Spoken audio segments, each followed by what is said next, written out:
Nós podemos olhar e falar, essa peça não tem nada a ver com isso. E na nossa vida é da mesma maneira. Nós podemos estar passando por alguma situação e nós olharmos para a situação e falar, isso não se encaixa com o que eu estava planejando. Isso não se encaixa com o que eu estava pensando para o meu próximo passo. Mas o que eu quero dizer para a igreja desde já, que da mesma maneira como tem um quebra-cabeça que nós tentamos montar, olhamos peça por peça, e olhamos ali e falamos, isso não faz sentido. Eu quero dizer para a igreja que tem uma pessoa que sabe como é aquele quebra-cabeça completo. Uma pessoa que criou o quebra-cabeça e ele sabe que toda peça ela tem o seu lugar. Que toda peça ela tem o seu encaixe certo. Então essa situação,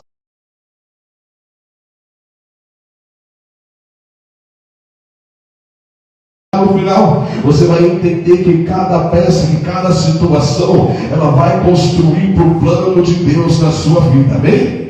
Glória a Deus. E entrando para a introdução que eu quero trazer é quem foi José. José, ele foi filho de Jacó, neto de Isaac, bisneto de Abraão. E também ele era filho de Raquel, a mulher por quem Jacó ele trabalhou por 7 anos e ainda mais 7. A esposa de Jacó, que é onde mostra em Gênesis, no seu capítulo 29, versículo 30, a esposa que ele mais amava. E nós vamos ver que quando ele tem José, vai mostrar que José, ele era o filho da sua velhice. Então Raquel, ela não poderia ter filho, ela é estéril, mas quando ela tem o seu filho, ali Jacó, já velho, nasce aquele filho. Quando Raquel era estéril, Deus faz um milagre e nasce aquela criança. E vai mostrar que Jacó, ele amava muito a José. Vamos ver que por esse motivo ele era amado pelo seu pai, por nascer na sua velhice, e por ter nascido da mulher aonde ele mais amava. Nós vamos ver que os seus irmãos ali o odiaram. Ele tinha os seus irmãos que olhavam para ele por conta disso, por conta dessa situação, que ali o seu pai apresentava um amor, um carinho maior. Os irmãos odiavam a vida dele. Mas nós vamos ver que Jacó, por amar tanto ele deu uma túnica de várias cores. Com o símbolo desse amor especial, Jacó ele fez e deu essa túnica assim para José.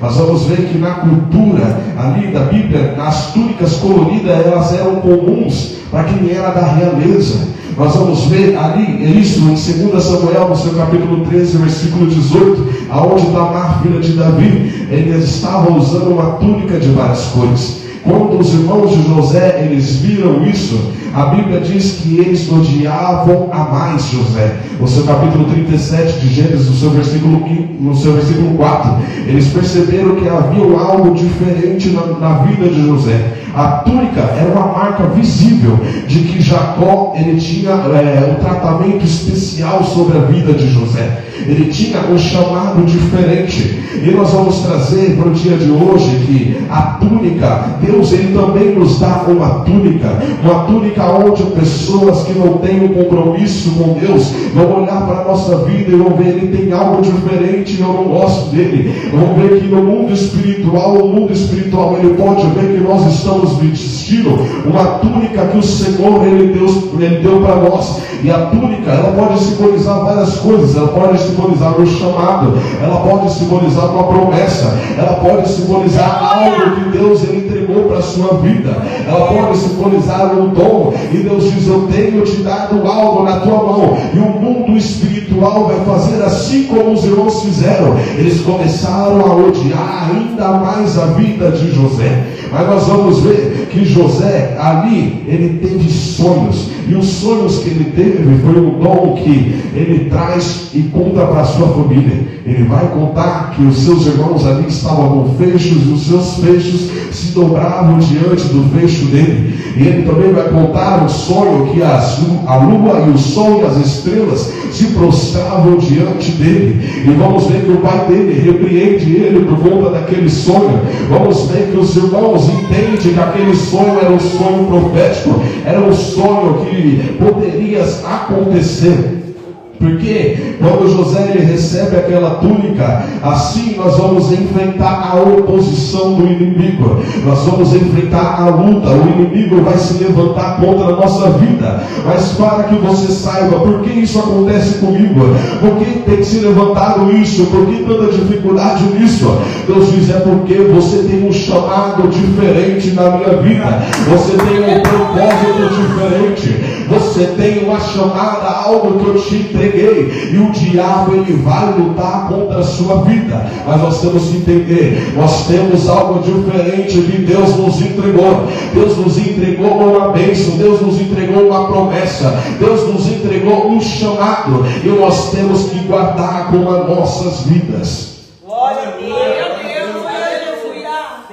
Nós vamos ver que os irmãos eles odiaram a mais a José depois da túnica, depois do sonho que ele contou. E como eu quero trazer para vocês já no primeiro tópico, que vendido, mas não fora do plano. E isso também se encontra em Gênesis 37, versículo 18 ao 28, aonde eu baseei esse tópico, aonde quando os irmãos eles chamam José de sonhador, ele chama de sonhador mor, em Gênesis 37, versículo 19. E isso, traduzido para o hebraico, que literalmente significa Senhor dos sonhos, ou Mestre dos sonhos. Mas o termo carrega uma ideia que alguém tem sonhos inspirados por Deus. Então eles sabiam que aquele sonho que José tinha não era qualquer tipo de sonho. E Jacó ele se encontra ali com os irmãos, porque o pai mandou ele ver o que os irmãos estavam fazendo. E quando José ele chega ali ao local, os irmãos veem ele de longe e falam isso: aí está o sonhador. E eles têm na sua cabeça ali, ou eles planejam em pegar José e jogar José no poço para acabar com o plano dele.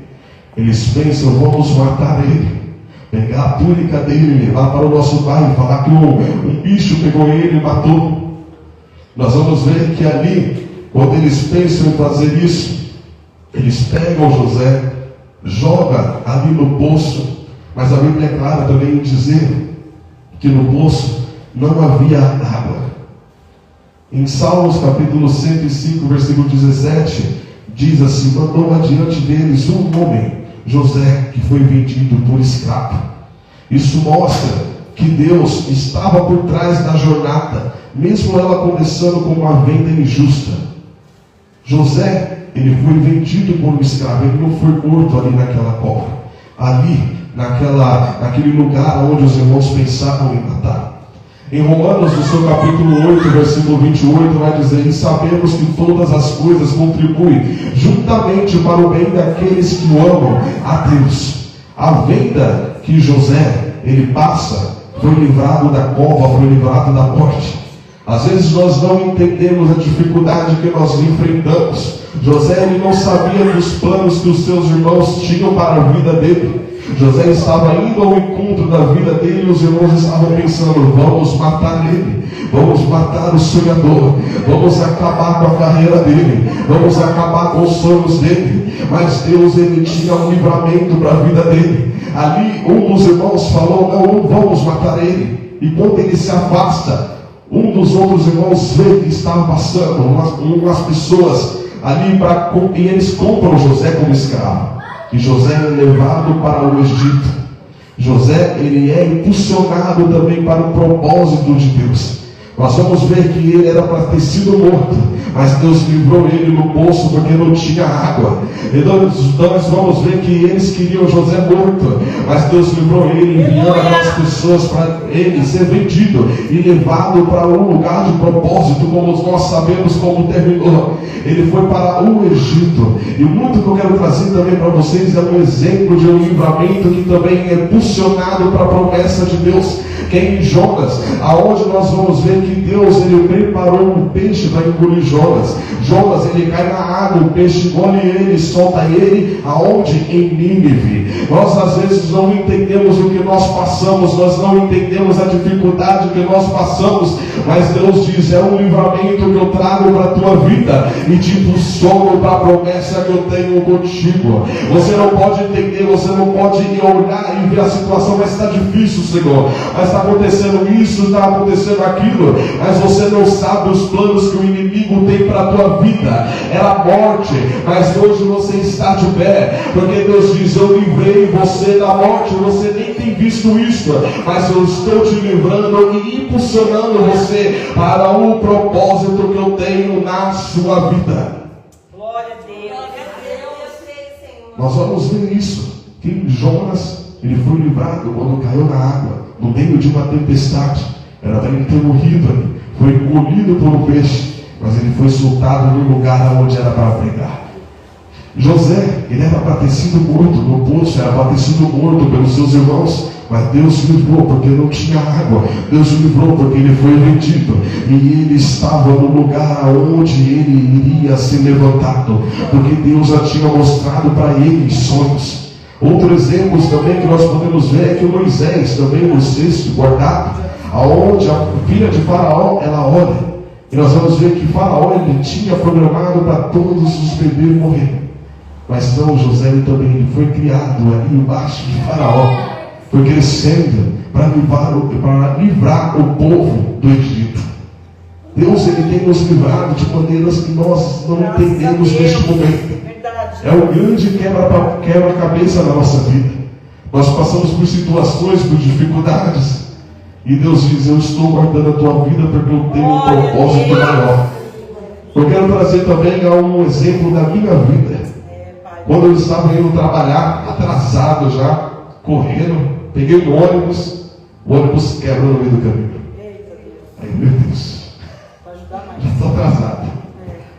Pego outro ônibus, ele vai só até a metade, termina ali, Parque do Carmo, quebra também. Aí, meu Deus, já estou meio atrasado, só mandei a mensagem para avisar o gerente: ó, estou chegando atrasado, tirei foto dos 2 segundos. Aí eu peguei o ônibus, o último. Falei: esse aqui já vai direto para na frente da farmácia. Estou indo, cheguei ali na avenida da farmácia, próximo do shopping ali, Canduva. Aí tinha um ônibus que tinha batido junto com o carro, e os dois tinham pegado o poste. E Deus ele falou no meu coração: eu te dou um livramento. Glória a Deus. Às vezes você olha para um atraso, e é a mesma coisa da nossa vida. Muitas coisas da nossa vida nós podemos olhar e falar: isso não deveria acontecer, já está difícil, já está errado. Mas Deus diz: eu trago o livramento para você em todo momento. Eu trago o livramento para você em toda a situação. Eu trago o livramento para você, eu cuido de você. Ele está ao seu controle. Nós temos que entender isso. Quando nós temos a túnica, quando nós temos a promessa do Senhor, se nós confiamos nele, se nós cremos nele, se nós estamos firmes com ele, tudo que possa chegar de ruim contribui para o bem do Senhor. Amém? E o que eu quero trazer para vocês aqui, José, ele não morreu, porque Deus ele tinha um plano com ele, como ele já tinha mostrado no sonho. Jonas, ele não se afogou, porque havia uma cidade esperando pela palavra profética dele. Moisés, ele também não foi morto no rio Nilo, mas ele tinha um propósito, que era libertar aquelas pessoas que estavam no Egito. Glória a Deus. Hoje, da mesma maneira, Deus ele continua nos livrando. Ele continua nos livrando da cova, da tempestade. Ele continua nos livrando dentro da cova, dentro da tempestade, dentro da fornalha, dentro do deserto, dentro do vale. Deus ele está passando conosco. Mas nós temos que passar por certas situações. E só quando nós passamos por aquela situação que nós entendemos: Deus ele me livrou grandes vezes, grandes momentos, e eu nem tinha visto, e eu nem imaginava. Mas Deus ele cuida da sua vida. E como segundo tópico que eu quero trazer para a igreja, que é injustiçados, mas não esquecidos. Esse texto, esse tópico, eu coloquei como base em Gênesis capítulo 39, do versículo 6 ao versículo 20, aonde José, quando ele chega no Egito, ele é comprado por Potifar, José ele começa a cuidar de tudo de Potifar. E tudo começa a prosperar. A Bíblia é muito clara em dizer isso, que tudo que José estava fazendo na casa de Potifar começa a prosperar. E isso começa a acontecer porque o Senhor estava com José. Nós vamos ver que José ele foi acusado injustamente, que é onde eu quero trabalhar nesse tópico, que ele foi acusado injustamente após ele agir com fidelidade e integridade. Ele poderia ter cedido ao pecado, porque nós vamos ver que ali ele estava sozinho com a mulher de Potifar. A mulher onde ela se jogava ali para ficar com José todos os dias. E quando ela vê que ela estava sozinha com José, ela aparece mais uma vez para ficar com José. E José ele corre. E quando José ele corre, ela segura sobre a túnica dele, e ela fica com a túnica dele nas mãos, começa a gritar e falar que ele tentou abusar dela. José ele é preso por conta dessa coisa que ela conta, mas ele foi fiel ao seu chefe e também a Deus. Ele foi fiel a Deus e fugiu do pecado, fugiu daquela situação. Mas o resultado de tudo isso é que ele foi preso sem direito de defesa. A Bíblia não mostra que ele se defendeu, não mostra que ele falou nada, não mostra que ele também gritou falando, não, mas eu não fiz isso aconteceu, não. Ele ficou calado. Nós vamos ver que no versículo mostra que José, ele foi justificado por Deus. Vendo a história dele até o final. A calúnia de uma mulher destruiu aquilo que ele tinha construído na casa de Potifar, mas não destruiu o caráter que José tinha. Glória a Deus. José ele foi parar na prisão com a mesma unção que estava na casa de Potifar, porque a calúnia nunca destrói um homem de Deus. O homem de Deus, ele continua sendo o homem de Deus no palácio ou na prisão. O homem de Deus, ele continua sendo o homem de Deus dentro da igreja ou no mundo. O homem de Deus, ele continua sendo o homem de Deus aonde quer que ele for, seja no trabalho, seja dentro de casa, ele é o homem de Deus. E ele tem que mostrar isso, que ele é fiel ao Senhor, sem ceder aos desejos do mundo, sem ceder ao desejo da nossa carne, porque o homem de Deus, ele nega a sua própria vontade, e ele vive para construir o propósito de Deus sobre a nossa vida. Glória a Deus. Nós vamos ver também que em Salmos capítulo 37, versículo 6, vai dizer: ele deixará claro como o amanhecer, que você é justo, e como o sol do meio-dia, que você é inocente. A justiça de Deus, ela brilha com clareza, mesmo quando somos lançados na escuridão das prisões, das injustiças, assim como José foi. Ele não precisou falar nada, ele foi para a prisão. Mas eu quero trazer um spoiler, né, que fala, quando fazemos um filme, um spoiler que ele foi para a prisão, mas depois ele saiu daquela situação. Um exemplo que eu quero trazer para vocês disso também é Paulo e Silas. Ali quando eles estavam pregando, toda vez eles passavam pela cidade, e ali tinha uma menina que falava: aí vai os homens do Deus Altíssimo. Ali, todo dia. E Paulo ele olha para ela, expulsa aquele espírito imundo que estava sobre ela. E a consequência deles realizar esses milagres, dele realizar a expulsão desse demônio que estava sobre a vida dela, é que eles são humilhados, eles são chicoteados na frente de todo mundo, e depois eles são lançados na cadeia. Nós vamos ver que eles, naquelas situações, eles não pecaram, eles fizeram algo que é bom aos olhos de Deus, eles não mentiram, eles não quebraram nenhum mandamento, mas mesmo assim eles foram injustiçados. Mas o que eles fizeram? Depois deles ter passado por toda essa situação e estar na prisão, eles louvaram ao Senhor. Eles louvaram e adoraram ao Senhor. E o que Deus fez? Ele manifestou a sua justiça com o terremoto e a libertação deles com o sobrenatural.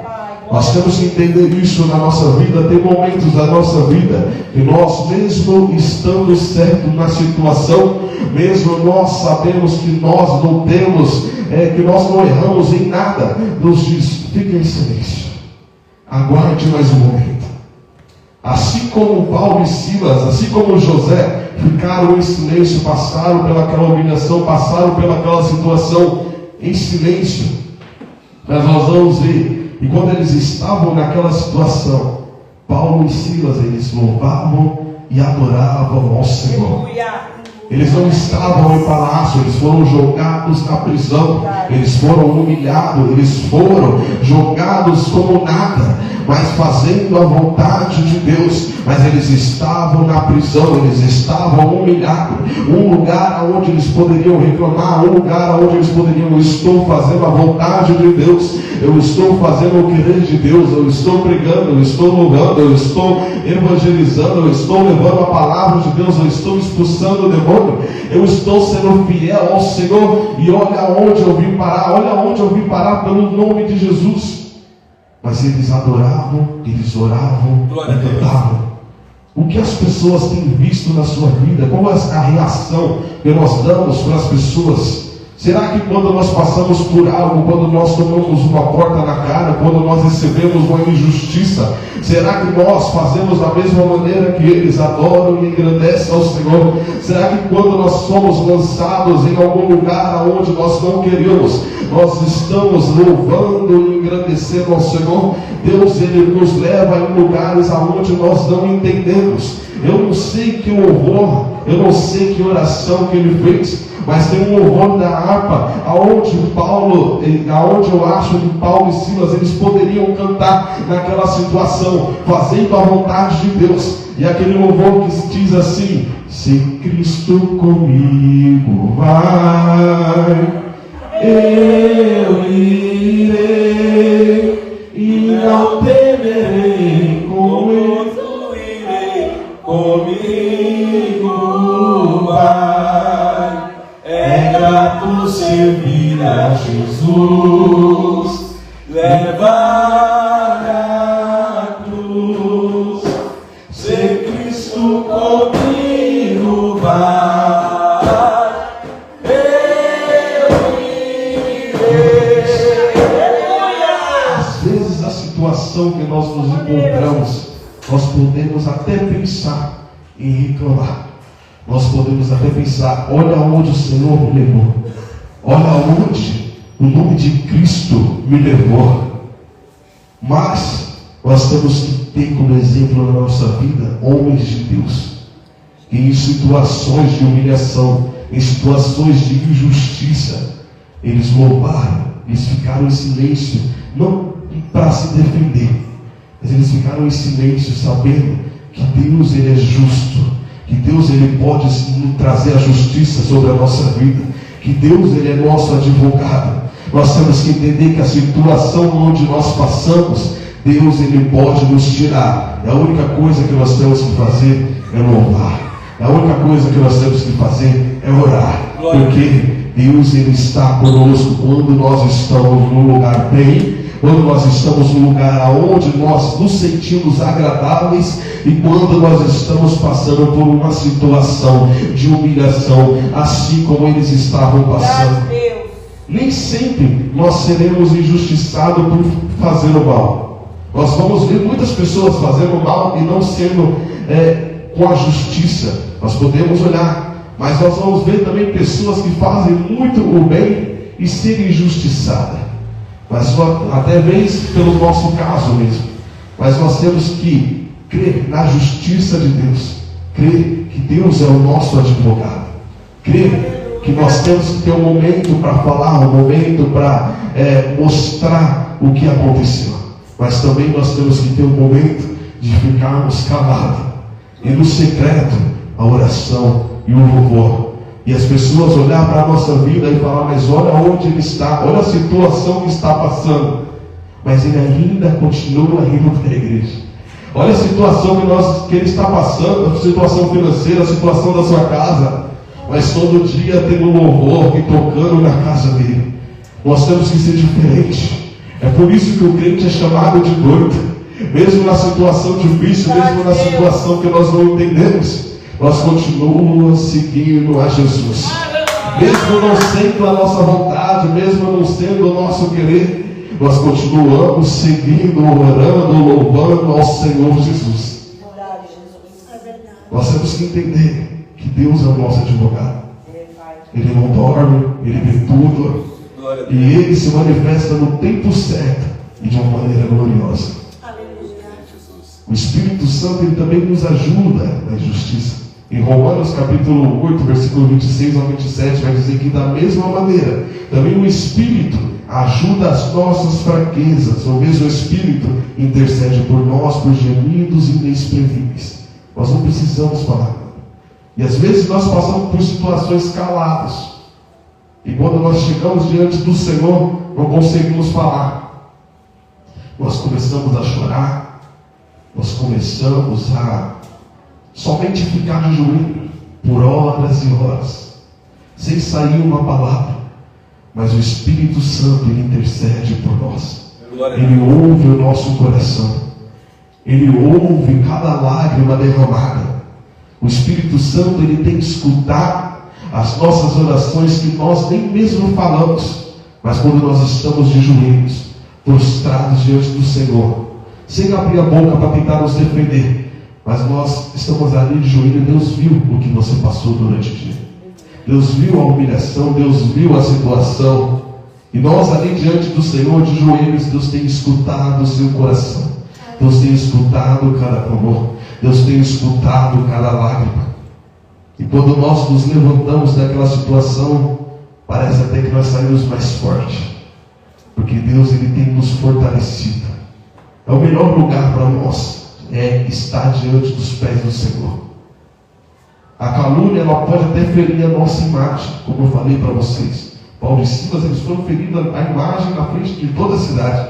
José, ali como líder dentro da casa, ele também foi humilhado. A sua imagem caiu pelas acusações. Mas nunca destrói o propósito que Deus tem na nossa vida.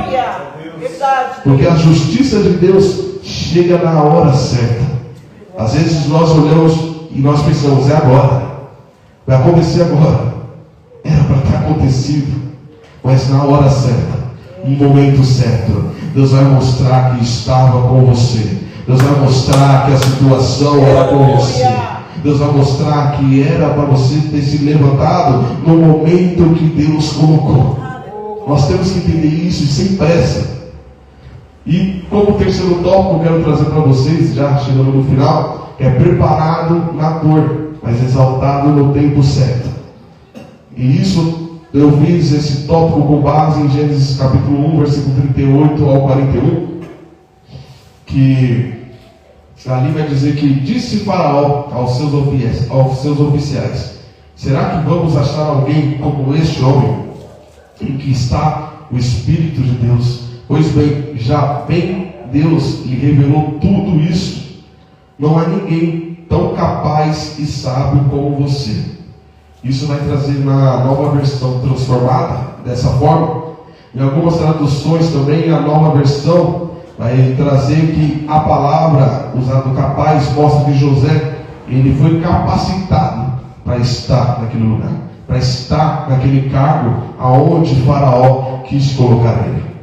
E se nós olharmos pela trajetória de José, nós vamos ver que uma linha clara na mão de Deus, conduzindo tudo na casa de Potifar. Deus estava com ele e tudo prosperava. As suas mãos, tudo que estava no controle dele, prosperava. Nós vamos ver que na prisão, o carcereiro confiava nele e ele passou a administrar o cárcere. Diante de Faraó, quando ele interpreta o sonho de Faraó com sabedoria, que não era dele, era de Deus, nós vamos ver isso, que quando ele vai falar isso para ele, que não sou eu quem vai revelar, é Deus o seu sonho. Todo lugar onde José parou, ele governou. Todo lugar onde José ele foi lançado, Deus o sustentou. E toda queda que aparente era apenas um degrau para o que Deus ele tinha planejado na vida dele. Eu não quero dizer que os irmãos terem vendido ele, os irmãos queriam matar ele, a mulher de Potifar queria humilhar ele, ou até a pessoa que ele revelou o sonho que iria sair, esqueceu ele naquele tempo, não foi algo também planejado por Deus. Mas a situação que nós enfrentamos, pela humilhação das pessoas, a situação onde nós vamos nos encontrar depois daquele acontecido, Deus ele pode trabalhar conosco naquele acontecido, naquela situação. José era para ter sido morto, Deus livrou e levou ao Egito. José era para ter continuado na prisão, mas Deus levantou ele na prisão, mostrando que estava com ele, e ele saiu daquele lugar. Em momentos de dificuldade na nossa vida, nós temos que entender que não foi Deus que nos colocou.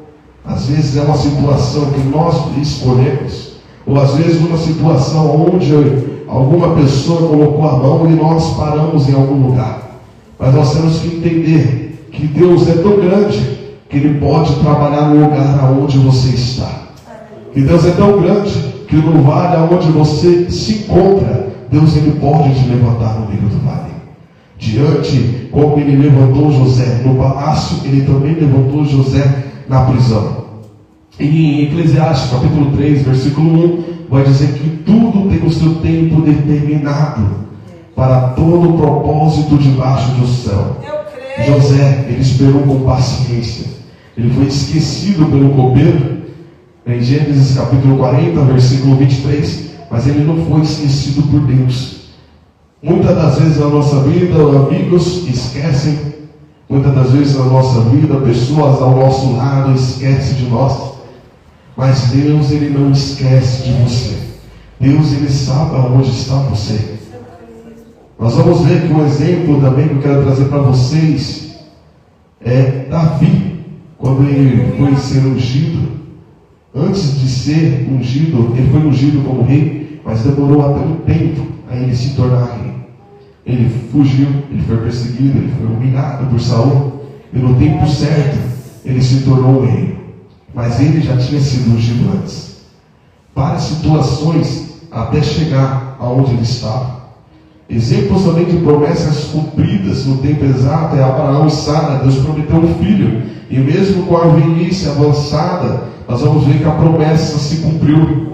O Senhor visitou Sara como tinha dito em Gênesis capítulo 21, versículo 1. Ana, mãe de Samuel, ela chorava porque ela é estéril e não podia ter filho. Mas o Senhor, no tempo certo, Ele gerou um profeta através da vida de Ana. Nós vamos ver que por este menino ela orava, ela clamava, e o Senhor a atendeu, assim como a palavra dele diz. Nós temos que esperar no Senhor, orando, clamando a Ele, e esperando que Deus ele pode fazer. A maior prova do que Deus ele age no tempo certo é Jesus. Nós vamos ver aqui em Gálatas capítulo 4, versículo 4, vai dizer: mas vindo a plenitude dos tempos, Deus enviou o seu Filho. Jesus, ele veio no tempo perfeito, e veja por quê. Porque nós vamos ver que uma língua predominante, quase todo o império falava, que era o grego. E isso facilitava a pregação do Evangelho por toda a parte. Nós vamos ver que os romanos eles fizeram estrada onde ligavam uma cidade a outra, uma região a outra, e o que tornou a possível facilidade também dos apóstolos viajarem de uma cidade para outra, de uma trajetória para outra. Nós vamos ver que a paz romana, aquela paz onde eles dominavam tudo, havia uma instabilidade política, aonde era permitido os missionários pregar também sobre cada cidade. Nós vamos ver que também tinham sinagogas espalhadas por causa da dispensação dos judeus. Então eles, por ser judeus, eles também poderiam ir para o lugar aonde estavam os judeus, e ali eles pregavam sobre Jesus, eles pregavam sobre o Evangelho de Jesus. Deus não apenas enviou o Salvador, Ele não apenas enviou o seu Filho, mas Ele preparou todo o caminho para que o Senhor chegasse e a palavra do Evangelho fosse proclamada. Deus, Ele tem tudo programado na nossa vida. E às vezes acontece uma coisa aqui, uma coisa ali, onde nós olhamos e falamos, não é dessa maneira. Mas Deus diz, eu tenho um plano para a sua vida. E creia, porque eu vou realizar no tempo certo. Eu vou mostrar a minha glória no tempo certo. Eu vou mostrar o plano que eu tenho para você no tempo certo. Nós temos que entender que o processo ele pode ser doloroso, sim. A cruz é pesada, mas o processo ele também está te mudando para o propósito que Deus tem para você. Nós temos que entender que a dor ela é real. Nós sentimos a dor, nós passamos por ela todo dia, mas ela também faz parte da formação do nosso caráter. Nós temos que entender que a dor que nós passamos, Deus está trabalhando e vai nos formar para um futuro que Deus ele quer conosco. A espera pode ser até longa. Eu não sei quanto tempo você está esperando para a realização da promessa do Senhor. Se é um mês, se é uma semana, se é um ano, se é 10 anos. Mas Deus diz, o processo ele vai estar te ensinando para o propósito que eu tenho para você. Deus diz, aguarda no processo, aprenda com o processo, porque o propósito, o plano ainda é o mesmo. A promessa não mudou, a minha palavra ela não volta. Nós temos que simplesmente crer no Senhor, glorificar ao Senhor e entender que Deus está no controle de tudo. E mais, o silêncio de Deus é uma aula de confiança. Quando nós passamos por situações aonde nós vemos, não ouvimos o Senhor, não vem nenhum profeta para falar conosco, nós esperamos, hoje o Senhor vai falar comigo, vai usar o pastor, que é cheio do dom da profecia, aí não fala, e nós ficamos, mas que isso, Senhor? O Senhor me abandonou? Mas é aí que mostra quem é o verdadeiro cristão, que está na caminhada, que está levando a cruz, mesmo sem ouvir nada, mesmo sem ver nada, mas está aguardando o Senhor, mas está confiando no Senhor. Eu não escuto ninguém veio falar mais nada para mim, eu não estou entendendo mais nada, eu não estou ouvindo mais nada, mas é no silêncio que Deus trabalha na nossa vida. Deus está falando conosco bem no começo do culto, através de cada louvor, de cada palavra. Deus ele trabalha no nosso processo, e nós sabemos que todas essas coisas elas contribuem para juntamente daquele que ama ao Senhor. A conclusão dessa mensagem é que Deus ele estava com José em toda aquela situação. Os irmãos tentaram fazer mal, ele estava com ele. A mulher de Potifar tentou fazer mal, mas Deus estava com ele. Deus estava com ele em todo lugar, em toda situação. Deus estava mostrando que estava com ele. E nós vamos ver que as pessoas olhavam para ele e viam algo diferente. Aonde nós estamos, pessoas têm olhado para a nossa vida e têm, você é crente, você é diferente, tem algo diferente na sua vida. Nós temos que entender isso, que Deus ele está conosco em todo o tempo. Em Colossenses capítulo 3, versículo 23, vai dizer: trabalhe de bom ânimo em tudo que fizer, como se fosse para o Senhor e não para as pessoas. Eu creio que era dessa maneira que José, em todo lugar que ele foi, trabalhava, como se fosse para Deus. E é da mesma maneira que nós temos que fazer. Quando nós não fazemos algo, temos que fazer como se fosse para Deus. E quando nós fizermos, as pessoas vão olhar para a nossa vida e tem algo diferente na vida dele. Muitas pessoas fazem o errado, mas ele está fazendo o certo, está fazendo o correto. Eu vejo algo de diferente. É o brilho do Espírito Santo sobre a nossa vida. Depois de tudo que José passou, rejeição, calúnia, esquecimento na prisão, ele se encontra frente a frente com aqueles que feriram a ele, no começo de tudo, que eram seus irmãos. E ali acontece o sonho dele, que os irmãos se prostrarem diante dele. E ele lembra do sonho que Deus ele tinha mostrado para ele. E quando ele conta também para os seus irmãos quem era ele, nós vamos ver que os irmãos, por um momento também, depois que o pai deles morreu, pensou que José iria se vingar deles. E foi onde nós vemos que ele entendeu que tudo aquilo que ele passou, toda a situação que ele passou, pelo lugar aonde ele chegou, o propósito era um só, era salvar muitas pessoas. O nosso propósito maior não é ter uma casa, não é ter um carro. Não, o nosso propósito maior é levar o Evangelho de Deus, é levar a palavra do Senhor. Sim, meu Deus. Mostrar que tem um Salvador, mostrar o caminho do Salvador. Deus, ele tem nos chamado, tem um propósito maior na nossa vida. E nós temos que entender isso na nossa vida, que assim como José, ele entendeu que Deus usou a dor dele para salvar as pessoas. Várias situações que nós passamos hoje em dia, Deus coloca pessoas que passaram por situações similares, e nós podemos falar: fica tranquilo, que Deus, ele também pode fazer a mesma maneira que fez na minha vida.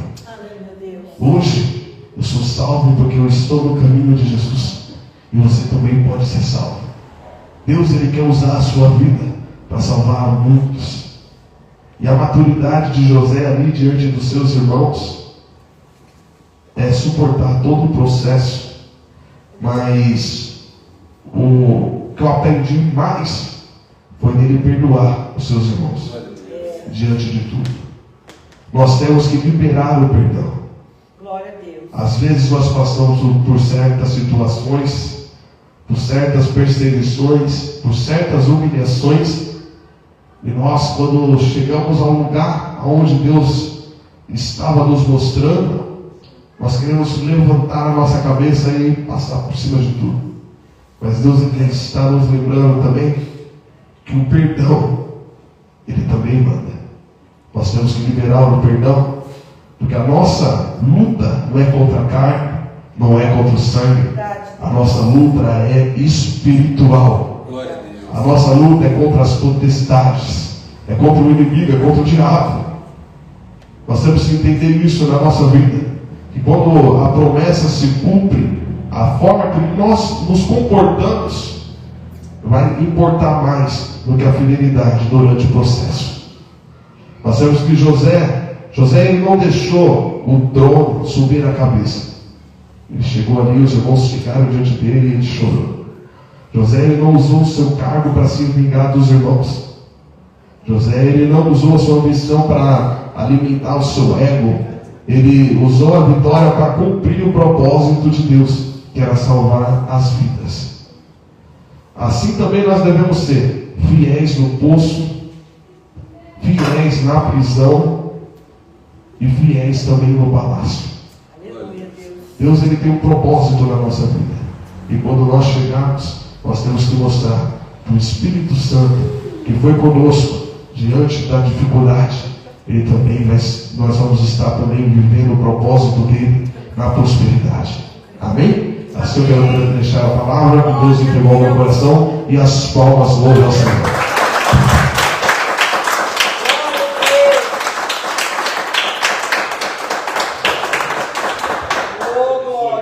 Graça e paz, meus irmãos. Amém. Só resta agradecer o Senhor. Estamos abençoados. Amém. Sai daqui hoje abençoado em nome de Jesus. Vamos agradecer o Senhor. Quarta-feira tem mais. Vamos orar aqui. Irmãos, vou pedir uma oração aqui em favor do nosso o companheiro, o irmão Anderson, né, que de vez em quando toca baixo aqui, né, enfim. O pai dele acabou de falecer hoje, me comunicou hoje. E nós vamos orar pela vida dele, em nome de Jesus, pela casa dele e pela família, tá bom? Senhor Deus Pai Todo-Poderoso.